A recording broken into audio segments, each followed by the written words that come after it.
la Estrategia 2020 podríamos decir, sin miedo a equivocarnos, que se ha convertido en un documento de referencia para las administraciones públicas cuando queremos cumplir o aplicar una política que sirva para cumplir los objetivos de descarbonización. Realmente lo que nos ofrece a las administraciones la estrategia es toda la documentación y todos los datos que necesitamos, todo el diagnóstico, para no equivocarnos en la lucha contra el cambio climático. Pero además me parece que no solamente es un documento que sirve a las administraciones, yo creo que tiene una segunda virtualidad, y es que es un instrumento al servicio del ciudadano, de la sociedad civil. Es un lugar donde se ofrece una información tan valiosa que cualquier ciudadano que quiere acceder a esas medidas que van a surgir fruto del cumplimiento de esa política de lucha contra el cambio climático, tiene que conocerla, tiene que saber que esté ahí, tiene que saber qué propone. Quizá la estrategia 2020 no es en sí misma o no ha sido esta la que ha propiciado este beneficio, ¿no? Yo creo que la estrategia 2020 no hay que olvidar que es una actualización de la de 2017 y de la de 2014 a su vez. Y quizá esta es su principal virtualidad, el hecho de que ha estado permanentemente en actualización desde hace 7 años y por tanto el contenido, la información que nos ofrece ya está muy consolidada. Si nos centramos solamente en la estrategia 2020, sí que me parece que podríamos comunicar 5 grandes aportaciones. En primer lugar, me parece que por primera vez fija unos objetivos concretos a largo plazo y a corto plazo. Esto es muy importante, esto es imprescindible. Realmente lo hace a la par que lo hacen otros documentos, como es el Plan Nacional Integrado de Energía y Clima o el propio Acuerdo de París del año 2015, pero claramente nos está fijando que en el año 2050 el parque edificado tiene que estar descarbonizado y nos propone unos objetivos intermedios a 2030 y a 2040. Además, en segundo lugar, me parece que también es una novedad que hay que destacar de esta ERS 2020, la insistencia que hace en abordar políticas y acciones en edificios públicos como medida ejemplarizante.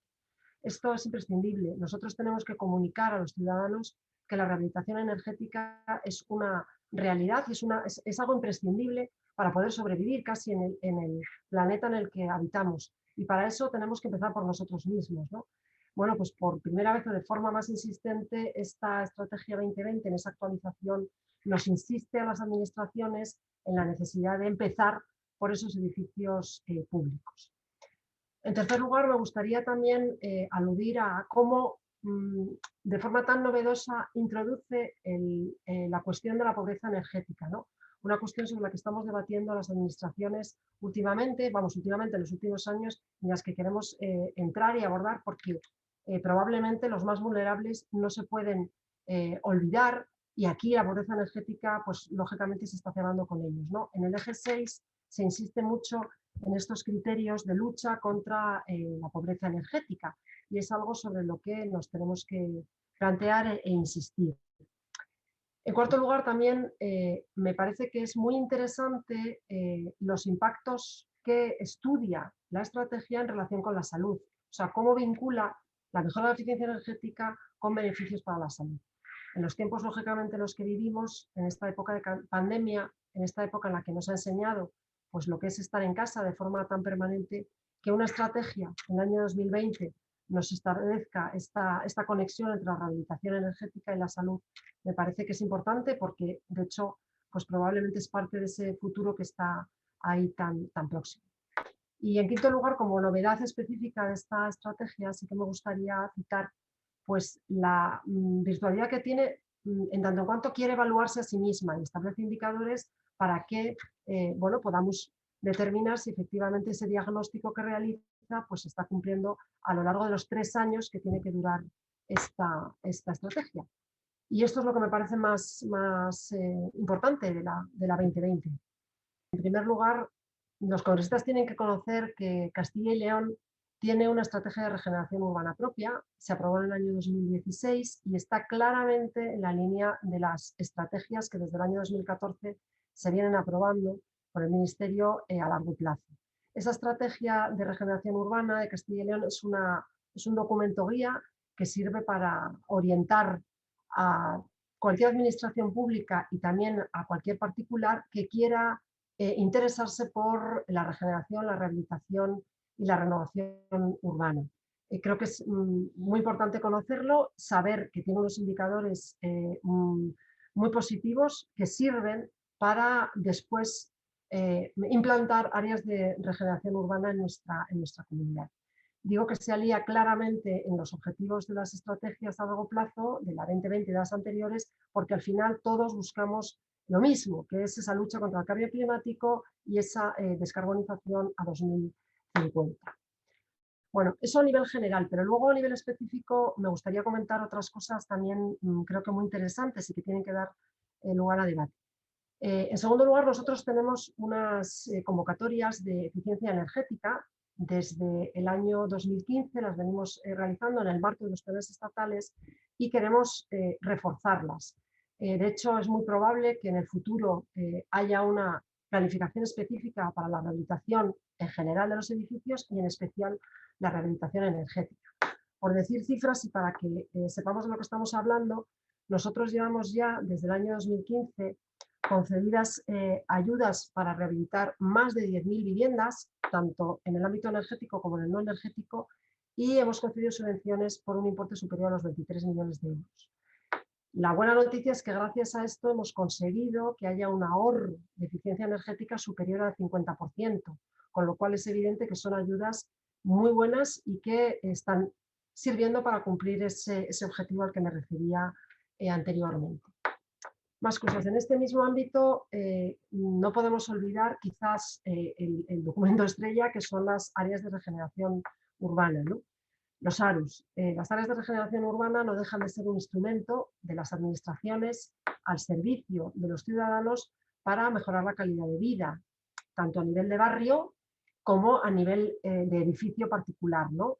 Ya sea individual o colectivo. Y en esa intervención en los edificios, un componente esencial es la necesidad de rehabilitar energéticamente el inmueble. De hecho, tiene que conseguir un ahorro energético determinado para poder ser posible beneficiario de estas áreas de regeneración.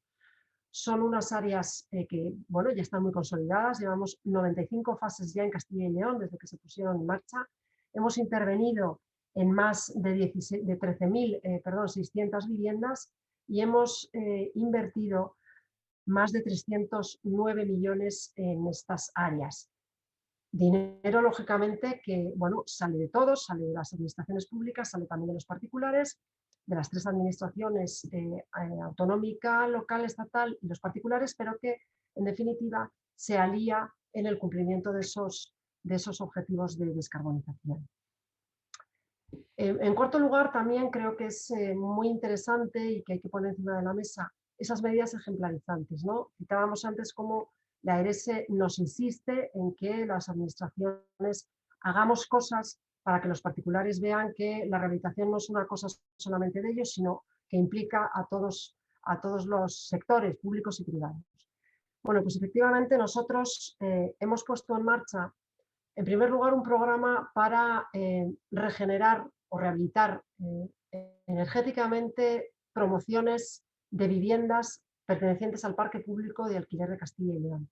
Hemos iniciado un procedimiento para regenerar 4 promociones que van a beneficiar a 128 familias, o sea, estamos hablando de un montante interesante para ser la primera actuación y en la que vamos a invertir un total de momento de 3 millones de euros. Lo hacemos en consonancia con la Dirección General de Minas y es una experiencia piloto que queremos continuar a lo largo de los años en el momento en el que tengamos más disponibilidad financiera. Y dentro de estas medidas ejemplarizantes me gustaría también hablar de otra, que es el proyecto que tiene Castilla y León, el plan que tiene para la eliminación del amianto. Nosotros somos conocedores de las exigencias de la Unión Europea y de la previsión que tiene, las recomendaciones que ha hecho el Parlamento Europeo para que todos los estados de la Unión Europea pues, eliminen aquellos edificios, ya sean públicos o privados, que contienen amianto. Bueno, pues en esa tesitura y teniendo en cuenta esa recomendación, nos hemos hecho una exigencia, nos hemos planteado la conveniencia de lograr esa eliminación del amianto a 2028 para los edificios públicos y a 2032 para todos los edificios, también sean públicos o privados, ¿no? Para acometerlo, de momento tenemos ya un proyecto que es intervenir en 20 edificios y estamos pendientes de lo que ocurra con los fondos europeos, porque es una de las propuestas que ha hecho Castilla y León al Gobierno Nacional y a la Unión Europea para cumplir y poner nuestro granito de arena en esta materia que tan importante es para la salud de todos. Pero hay más. A mí me gustaría también citar, también al hilo del ARS, las medidas que queremos implantar a nivel normativo, ¿no? Bueno, a nivel normativo, en primer lugar, estamos a la espera de lo que ocurra a nivel estatal con la reforma fiscal. Me gustaría contar a los congresistas a esta fecha, en la que estamos ahora mismo, estamos en marzo, pues que estamos en conversaciones con el Ministerio, nosotros y el resto de comunidades autónomas, en el seno de comisiones bilaterales, para que efectivamente los fondos europeos vengan con una reforma fiscal potente. El propio Ministerio está en ello, pero las ayudas a la rehabilitación no van a mejorar y no van a permitir que pasemos a esos objetivos que establece ahora la Unión Europea en su Renovation Wave, que nos pide pasar de una rehabilitación energética anual de 20 o 30.000 viviendas por año a nivel nacional a 300.000 si no hay un cambio a nivel fiscal. Eso va a ser absolutamente imposible porque a día de la fecha esta cuestión no está bien tratada. Nosotros como comunidad autónoma lo hemos planteado, digo que es más una cuestión estatal porque realmente la regulación de los impuestos es una cuestión nacional en la que las comunidades autónomas tenemos un nivel de participación mínimo a nivel de IRPF. Estamos en ello, la impresión del Ministerio y las conversaciones que mantenemos con el Ministerio es que esto pues probablemente va a mejorar de aquí pues a los próximos meses, para que efectivamente esos fondos europeos que van a venir en 2021 permitan realizar convocatorias de subvenciones con otros criterios fiscales más beneficiosos para los particulares. Pero es que además de eso, nosotros también hemos planteado, y esto creo que es bastante importante, hemos planteado al Ministerio que mejore el programa de fomento de la mejora de la eficiencia energética, el programa de fomento de la mejora de la eficiencia energética que está dentro de los planes estatales y autonómicos de vivienda. Hemos solicitado algunas mejoras, me gustaría citar las más importantes, porque seguro que muchos congresistas las conocen. Queremos eliminar el requisito de la antigüedad de la edificación, es decir, que puedan acceder a estas ayudas de mejora de la eficiencia energética al menos todos los inmuebles que hayan sido construidos con anterioridad a la entrada en vigor del Código Técnico de la Edificación, porque eso permitiría ampliar mucho las actuaciones. Queremos también eliminar el requisito de aportar informe técnico con fecha anterior a la solicitud, con el mismo objetivo, conseguir que entren más subvenciones. También queremos ampliar el límite máximo porcentual subvencionable al 60% en relación con el que ahora existe, incluso incrementar el porcentaje máximo de subvención de los 8.000 euros que están fijados ahora mismo a los 10.000 euros por vivienda. Estas medidas mejorarían mucho y permitirían que las ayudas a la eficiencia energética fueran mucho más provechosas. Además, y voy a terminar enseguida con esto, no quiero dejar de citar en el ámbito normativo que en Castilla y León ahora mismo hay dos reformas en marcha. Una es la reforma de la Ley de Vivienda, en la que queremos estudiar la posibilidad de mencionar el pasaporte edificatorio como componente del libro del edificio, y aunque solo sea a nivel voluntario, pero para que entre ya en la regulación, es algo que todavía las comunidades autónomas no han regulado, y bueno, en principio deberíamos de esperar a ver qué hace el Estado en esa ley de vivienda que viene anunciando y que probablemente algo diga sobre ello, pero si no, nosotros tomaremos nuestra propia iniciativa. Y también quería citar el borrador de anteproyecto de Ley de Cambio Climático de Castilla y León. Es un borrador todavía desconocido porque pasa un poco lo mismo que con la modificación de la Ley de Vivienda. Ahora mismo está en fase de elaboración una Ley de Cambio Climático a nivel estatal y la Comunidad Autónoma de Castilla y León, pues precisamente por esa coordinación administrativa y esa lealtad institucional, va un poco a la espera de qué vaya a decir. Pero en todo caso, en ese borrador de anteproyecto sí están previstas medidas que van a afectar claramente el sector de la edificación, ya sea terciario, ya sea residencial, para imponer obligaciones específicas de descarbonización. Bueno, además, me gustaría citar, creo que ya es en sexto lugar, dentro de las actuaciones que realizamos en el marco de la ARESE, creo que no hay que olvidar ese apartado que establece siempre de colaboración público-privada, ¿no? Nosotros tenemos una línea directa con, bueno, pues con actores que tienen mucho que ver con el sector de la construcción y que nos aportan mucho, desde el Instituto de la Construcción, el clúster de hábitat eficiente AICE, la Fundación Laboral de la Construcción. A través de ese marco, nosotros procuramos llegar al sector privado. Aquí me gustaría citar, por ejemplo, el Congreso Mintecnia, que se acaba de celebrar y en el que también se aporta ese sector de la digitalización a este ámbito tan importante y que tanto va a condicionar los fondos europeos y que tan importante es también para la mejora de la eficiencia energética, a través, por ejemplo, de la domótica, o este propio Congreso, ¿no? En el que lo que buscamos precisamente es esa confrontación de ideas con el sector para mejorar nuestras políticas y nuestros objetivos. Y ya por último, sí que me gustaría citar una cosa muy relevante en Castilla y León y que está ayudando mucho también a la mejora de la eficiencia energética en el medio rural, que es nuestro programa específico de rehabilitación en el medio rural, que es el conocido como Rehabilitar. Rehabilitar es un programa bueno, de marcado carácter social, que lo que pretende es rehabilitar inmuebles en el medio rural para incorporarlos al parque público de alquiler social, pero mejorando también la eficiencia energética. Probablemente es un programa claramente de economía circular, porque lo que nosotros hacemos es regenerar el territorio sin destruirlo. Buscamos inmuebles pertenecientes a los municipios, los rehabilitamos con criterios de eficiencia energética y los ponemos al servicio de las familias más vulnerables para que ahí pueda haber un alquiler social. Siendo un objetivo marcadamente social, logramos también el cumplimiento de estos otros objetivos de interés general, como son los de lucha contra el cambio climático. Bueno, estas son las más importantes, probablemente podría citar algunas más, pero son las que sí que me gustaría que conocieran los congresistas. La ARS en sí misma tiene ahora mismo todo lo que las administraciones necesitamos saber. Realmente creo que lo que le falta a la estrategia y al Plan Nacional Integrado de Energía y Clima y a la Estrategia de Regeneración Urbana de Castilla y León son fondos. O sea, en este momento yo creo que tenemos claro cuál es el objetivo, incluso tenemos claro los medios.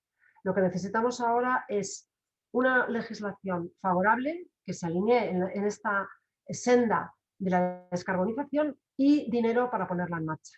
Es probable que eso ya venga con los fondos europeos, a día de la fecha es lo que conocemos y como probablemente todos los congresistas saben, a estas alturas el dinero europeo en el ámbito de la construcción viene por y para la rehabilitación constructiva y energética. A mí me parece que en el Congreso quizás sí es un foro interesante para actualizar esa ERESE. Se actualiza cada 3 años, pero ya estamos en 2021. Es importante conocer si ha habido, sobre todo, innovaciones. A mí me gustaría saber, y le preguntaría a los congresistas, qué innovaciones tecnológicas, por ejemplo, existen para que ese diagnóstico también hecho en esta estrategia y esos objetivos y esos 11 ejes de implantación realmente se puede aportar algo nuevo. Si existen pues eso, innovaciones tecnológicas que puedan hacer acortar incluso esos plazos que he comentado antes, 2030, 2040 y 2050. Si en esos foros esto se pone de manifiesto, pues sería realmente un avance importante para la futura ERESE 2023. A mí me gustaría 2 temas, por lo menos, o 2 cuestiones a debatir. La rehabilitación energética en el medio rural es imprescindible para nuestra comunidad autónoma, porque con ello pues, irá todo lo demás, irá probablemente la mejora de esa despoblación o ese reto demográfico y la posibilidad de que se implanten personas porque tienen una calidad de vida que les interesa y que por tanto pueden hacer un proyecto de vida a la altura del siglo en el que nos encontramos. Y en segundo lugar, teniendo en cuenta que es un tema que ha salido y que ha introducido la estrategia de 2020, me gustaría mucho que se hablara de las medidas concretas para paliar la pobreza energética para las familias más vulnerables. Quizá como administración pública es lo que me gustaría pues, poner en marcha y fijarme precisamente objetivos en esta materia.